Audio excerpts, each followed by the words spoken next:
पिछड़ा वर्ग एकता अधिकार मंच की ओर से आगामी 10 मार्च को राजधानी रांची के हरमू मैदान में महासम्मेलन का आयोजन किया जा रहा है और इस महासम्मेलन के माध्यम से सरकार तक अपनी विभिन्न मांगों को जो है रखने का प्रयास किया जाएगा। हमारे साथ केंद्रीय अध्यक्ष हैं, उनसे बात कर लेते हैं।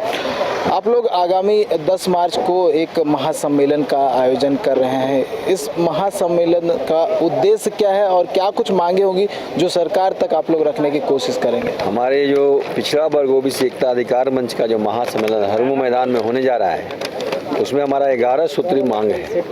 यह 11 सूत्री मांग में है कि आप जाति आधारित जनगणना करा करके हमारी जो जितनी जनसंख्या है उस अनुपात में हमको राजनीतिक, शैक्षणिक और सरकारी नौकरियों में हिस्सेदारी दें। और साथ ही साथ हमारा यह भी मांग है कि हमारा ओबीसी परिवार के महिलाओं के लिए और नौजवानों के लिए आप हर एक क्षेत्रों में, चाहे वो सरकारी संस्थान हो या गैर सरकारी संस्थान हो, उसमें हमारे 52% आरक्षण की व्यवस्था करिए।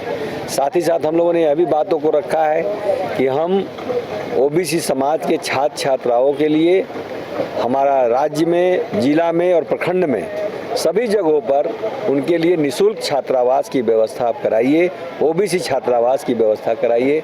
साथ ही साथ हम लोगों ने बोला है कि हमारे जितने भी शैक्षणिक संस्थान हैं, चाहे वो सरकारी हो या गैर सरकारी हो, तमाम शैक्षणिक संस्थानों में हमारे ओबीसी परिवार के छात्र छात्राओं के लिए निःशुल्क शिक्षा की व्यवस्था करिए। ये हम लोगों ने सरकार से मांग रखा है। हमने सरकार से यह भी मांग रखा है कि हमारे बेरोजगार नौजवानों के लिए 10,000 रुपया प्रति मासिक बेरोजगारी भत्ता का व्यवस्था आप करिए। अच्छा, एक बात बताइए, अभी राज्य में कितना प्रतिशत आरक्षण मिलता है? हम लोग को 14% कर दिया गया है। पूरे एकीकृत बिहार में 27% आरक्षण लागू था।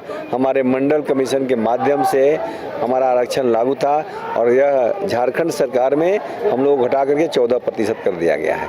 तो हम लोग तो अभी राज्य सरकार से तुरंत यह आग्रह करते हैं कि आप तुरंत उसको 27% लागू करिए और जाति आधारित जनगणना करा करके 52% हमारे ओबीसी परिवार को आरक्षण देने का व्यवस्था करिए। जिस तरह से बिहार की सरकार ने जिस तरह से जाति आधारित जनगणना करा करके 43% आरक्षण को लागू कर दिया, उसी तरह से हमारा झारखंड में भी जाति आधारित जनगणना करा करके जनसंख्या के अनुपात में हमें आरक्षण मिलना चाहिए, जिससे कि हमारा ओबीसी परिवार के बच्चे बच्चियां 100 में 52 डॉक्टर, इंजीनियर, दरोगा, हमारा बीडीओ, सीओ, कर्मचारी, चपरासी, पुलिस पदाधिकारी बन सके और 100 का बहाली हो तो उसमें हमारा ओबीसी परिवार का 52 लोग हो, चाहे वो अंसारी का बेटा हो, चाहे साव का बेटा हो, तेली का बेटा हो, सूरी का बेटा हो, जायसवाल का बेटा हो, रोनियार का बेटा हो, जादव का बेटा हो, कोयरी का बेटा हो, कुर्मी का बेटा हो, किसी का भी बेटा बेटी हो, वो 100 में 52 हमारा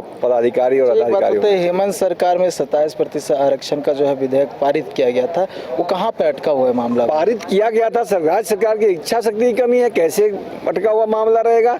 इन्होंने ठगने का काम जो कर रहे हैं, मैं उनसे आग्रह करूंगा कि आप ठगे नहीं, आप जाति आधारित जनगणना करा करके जनसंख्या के अनुपात में हिस्सेदारी दीजिए, क्योंकि आपकी राज्य सरकार है। राज्य सरकार को अधिकार क्षेत्र में है कि वह ट्रिपल टेस्ट करा करके निकाय चुनाव में आरक्षण की व्यवस्था करे और पंचायत में भी वो आरक्षण की व्यवस्था करें। मैं उनसे आग्रह करता हूं और विनती करता हूं कि आप जल्द से जल्द हमारी जो 11 सूत्री मांग है, जिसमें राज्य सरकार के अधीन जो आता है, उसको लागू करें। और केंद्र सरकार से आग्रह करते हैं कि जो केंद्र सरकार के अंतर्गत आता है, उनके अधीन आता है, वह चुनाव की घोषणा से पहले जो पूरा हो सकता है उसको पूरा करें। और अगर जो पूरा नहीं हो सकता, पेज कहाँ फंस रहा है ये आरक्षण वाला जो जाति आधारित जनगणना करा करके और हमारा ट्रिपल टेस्ट कराएंगे तो आरक्षण हमें मिल जाएगा। कहीं न कहीं नगर निकाय चुनाव का भी मामला इससे जुड़ा हुआ, नगर निकाय चुनाव का मामला हो, पंचायत का चुनाव का मामला हो, तमाम क्षेत्रों में हमने आग्रह किया है सरकार से इस मांग पत्र के माध्यम से कि आप हमें 52% या जितना हमारा जनसंख्या है उस अनुपात में आप हमें राजनीतिक, शैक्षणिक हिस्सेदारी दें और सरकारी नौकरियों में भी हिस्सेदारी दें। तमाम शैक्षणिक संस्थान में भी हमें निःशुल्क शिक्षा की व्यवस्था करें। रहने के लिए छात्र छात्राओं के ओबीसी परिवार के व्यवस्था करें हॉस्टल का, चाहे वह राज्य में हो, चाहे वह जिला में हो, चाहे प्रखंड में हो। अच्छा, ऐसा नहीं होता है तो चुनाव होने वाला, लोकसभा चुनाव संघर्ष चलता रहेगा, लोकसभा चुनाव भी होने वाला है, क्या कुछ इम्पैक्ट देखने को मिलेगा? यह लगातार संघर्ष चलता रहेगा। आपको बता देना चाहता हूँ कि यह संघर्ष जिस तरह से पलामू की धरती से 1 लाख लोगों ने जमा होकर के वहाँ से राज्य सरकार को हिलाने का काम किया और राज्य सरकार उस चट्टानी एकता को देखते हुए जनगणना कराने का घोषणा कर दिया, तो मैं आपको आश्वस्त करता हूँ यह आंदोलन जो हरमू मैदान में होने वाला है, इस आंदोलन के बाद केंद्र सरकार को भी निगाह खुलेगा और उनको भी मजबूर होना पड़ेगा कि हमारा जो ओबीसी परिवार का हक अधिकार 11 सूत्री मांग है वह माने, नहीं तो 65% लोग ओबीसी परिवार के लोग हैं पूरे देश में, और जिसको चाहेंगे उसको उतार देंगे और जिसको चाहेंगे उसको बिठा देंगे।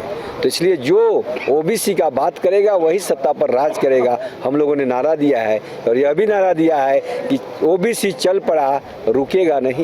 यह रुकने वाला कारवां नहीं है, चाहे चुनाव हो या नहीं हो, लेकिन यह कारवां पूरे राज्य होते हुए देश की राजधानी दिल्ली तक जाने का काम करेगा, यह आपको विश्वास दिलाता हूँ। तो जो ओबीसी की बात करेगा वही सत्ता पे राज करेगा, और इस लाइन के माध्यम से कहीं ना कहीं सरकार तक जो है एक मैसेज भी दे दिया है, और ये चाह रहे हैं कि इनकी मांगों पर विचार विमर्श करते हुए इनकी मांगों को माना जाए, नहीं तो आगामी चुनाव में भी इसका असर देखने को मिलेगा। न्यूज़ बाय स्कोप के लिए कैमरा पर्सन